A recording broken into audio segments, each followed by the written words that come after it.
Aviation. It's always been a part of our lives living here in America since 1903, when the Wright brothers first took these machines to the air. And for the most part, it's a very safe hobby, a very safe way to get around from one place to another here in America. But occasionally, when one of these rascals falls out of the sky, it becomes a tragedy real quick. So today, we're going to talk about 3 different accidents that became tragedies in the Mason County area of Kentucky since the 1940s. Let's talk about it.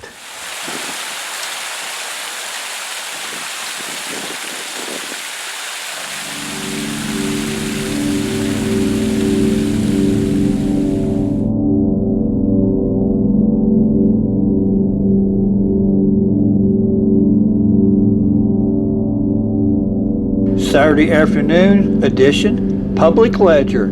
Huge, bold letters.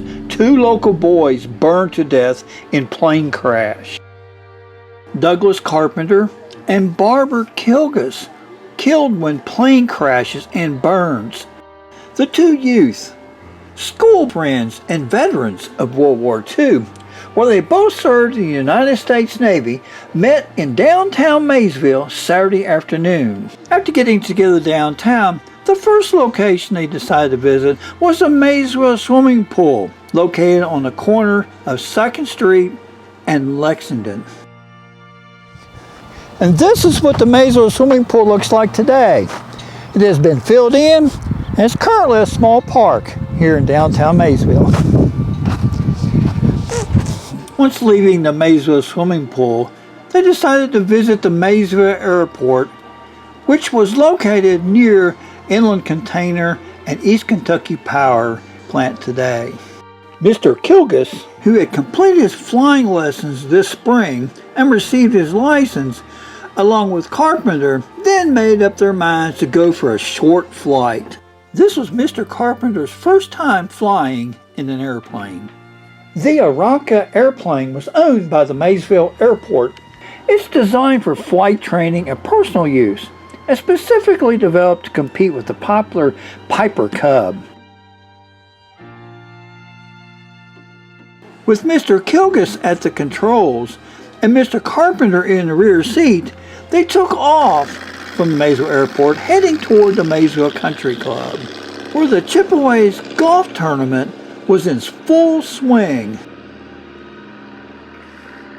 After passing over the golf course, persons in the vicinity said they heard the plane's motor speed up, apparently in an effort to gain altitude, but instead the plane nosedived and crashed directly in front of the home of Weldon Bristow, a local theater manager. As it fell, the plane struck a high-tension wire and a blue flame shot out.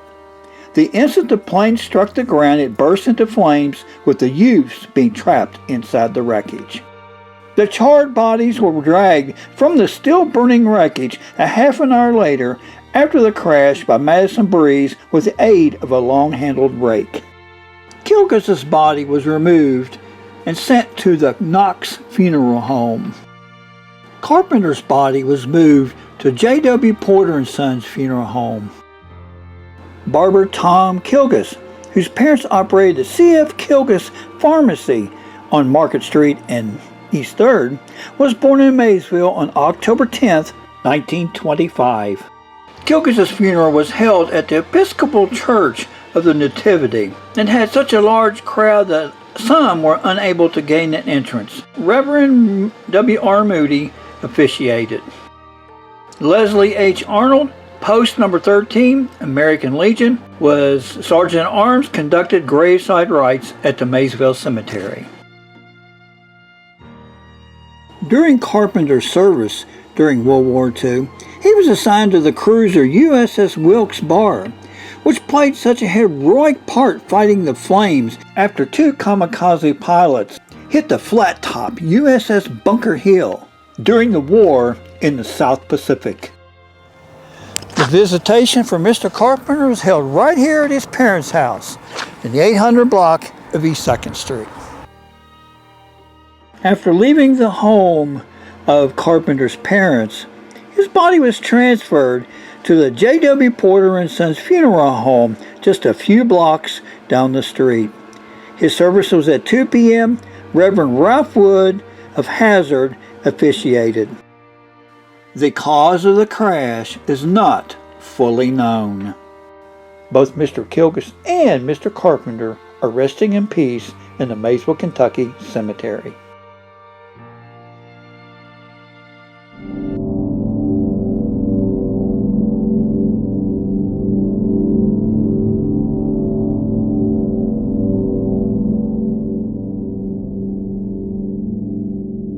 The Daily Independent and the Public Ledger mentions this accident, although the Public Ledger has a big headline saying 2 die as plane crashes.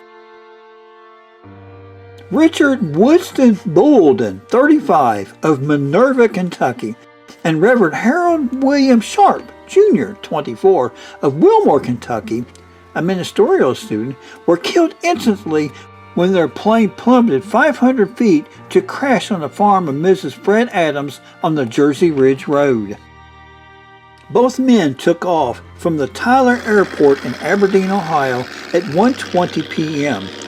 Mr. Bouldin had planned to take pictures of his tobacco patch on his father's farm on the Valley Pike, 9 miles west of Maysville.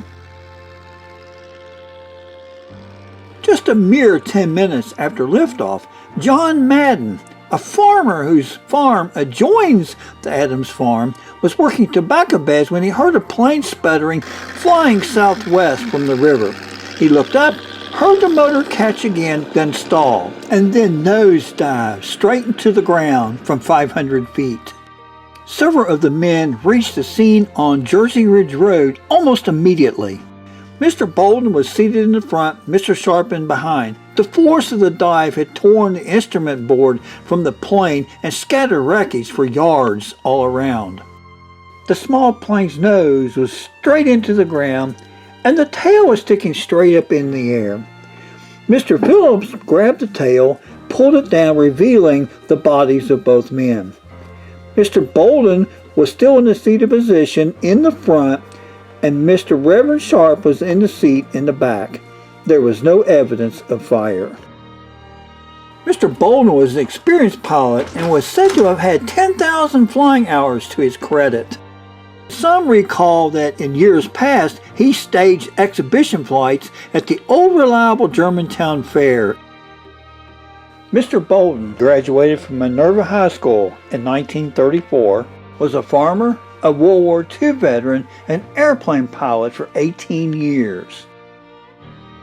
Mr. Bouldin is resting in peace in the Maysville, Kentucky cemetery. Reverend Mr. Sharp was the son of Mr. and Mrs. Harold W. Sharp of Wilmore, Kentucky. This student minister was on his second year at the Asbury Seminary and preparing himself to do missionary work for the Methodist Church in India.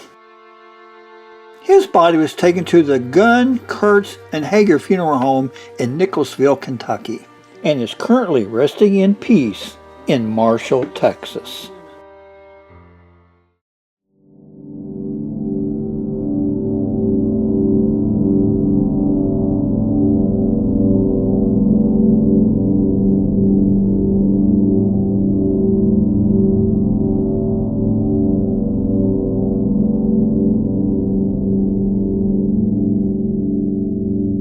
Front page news, the Daily Independent, in huge bold letters. 2 killed as plane hits hillside.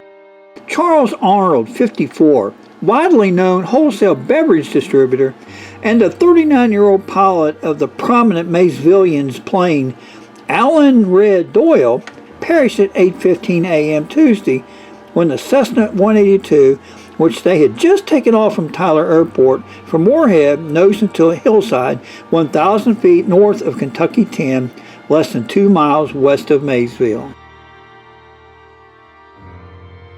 Mr. Arnold lived at 18 Arrington Avenue with his wife and their 2 daughters, Kathy Lee, 16, and Cheryl Lynn, 15.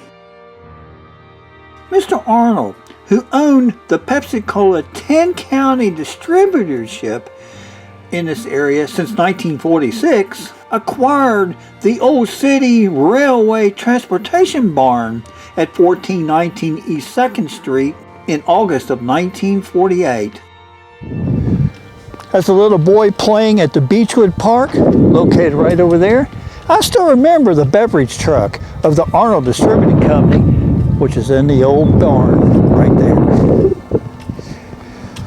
The Arnold Realty Company was also instrumental in developing the Simon Kent Acre subdivision, currently located next to US 68, 2 miles from downtown Maysville. Alan Red Doyle was a distributor driver for the Charles Arnold Distributing Company and Mr. Arnold's pilot. He had only been married 3 days to his bride, Miss Phyllis McRoberts Hanson Doyle, when the accident happened.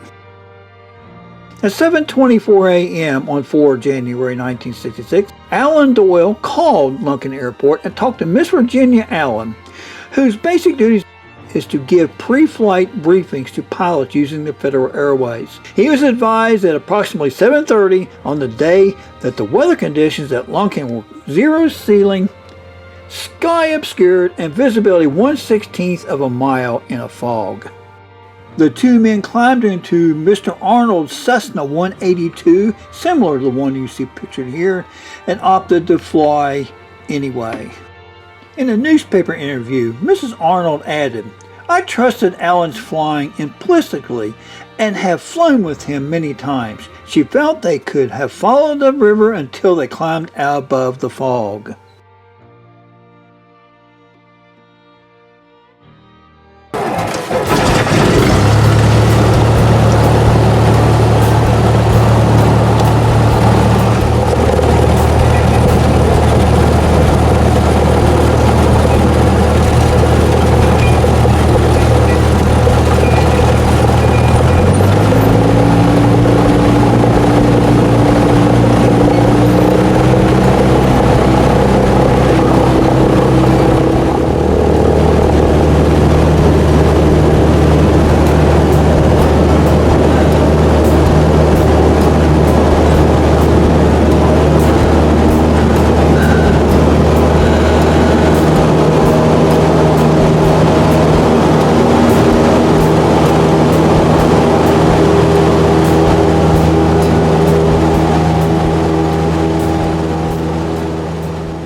The fog was so thick that the crash of the plane was heard by Donald Plank, a 37-year-old employee of the E.J. Ingram Salvage Company on the old Charleston Bottom Road.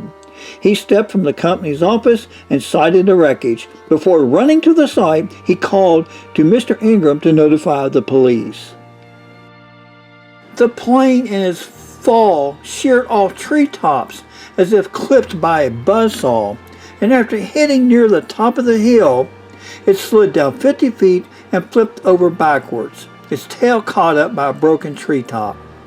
The cabin with its dead then wedged itself between the bank and a tree, while wreckage was strewn about, with the wing found hundreds of feet away near the Charleston Bottoms Road. The authorities had no problem identifying this plane. The doors came off early in the crash, still had frosted windows, and on the side, Charles H. Arnold Distributing Company. While working with ropes to extricate the bodies of Red Doyle and Charles Arnold, Ken Cable, a pilot, standing on the left rear, Paul Cobb is pictured on the left front. Standing to the right is Sheriff Austin Wins, and just behind him Donald Plank, an eyewitness to this tragic plane crash. While researching this story, I remember a time my dad took me up to see this crash site as a 7-year-old boy. This picture you see is exactly what I remember. The body of Mr. Arnold, removed to the Knox Funeral Home, was broken up the worst. The body of Mr. Doyle, who escaped the severe head and face injuries the plane's owner suffered, was taken to the Higgins-Brell Funeral Home. Mr. Doyle attended the Fleming County High School and enlisted in the U.S. Air Force at the outbreak of World War II. He served as a nose gunner in Japan for 3 years. A man was completely dedicated to flying, and soon after the Aberdeen Civil Air Patrol Squadron was formed, he was named to be its chief warrant officer. And he was married for 3 days to his new bride, Mrs. Phyllis McRoberts Hanson Doyle. Mr. Doyle's funeral was held at the Maysville Baptist Church. Reverend Max Baker, Reverend T.H. Kingston, minister of the First Baptist Church, were officiating.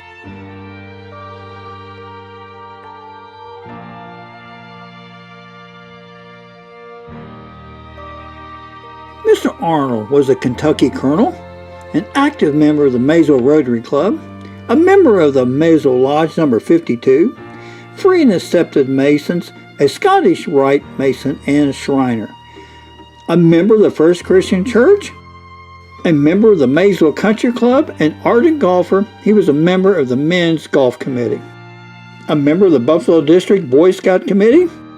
He was a member of the Aberdeen Civil Air Patrol and was one of 3 men Maysville City Commission appointed to investigate the possibility and feasibility of an airport in Maysville. Mr. Arnold's visitation was at the Knox Funeral Home. The funeral was held at First Christian Church in downtown Maysville, and Reverend Daniel S. Packard was the officiating minister. Both Alan Red Doyle and Charlie Arnold are resting in peace at the Maysville, Kentucky Cemetery.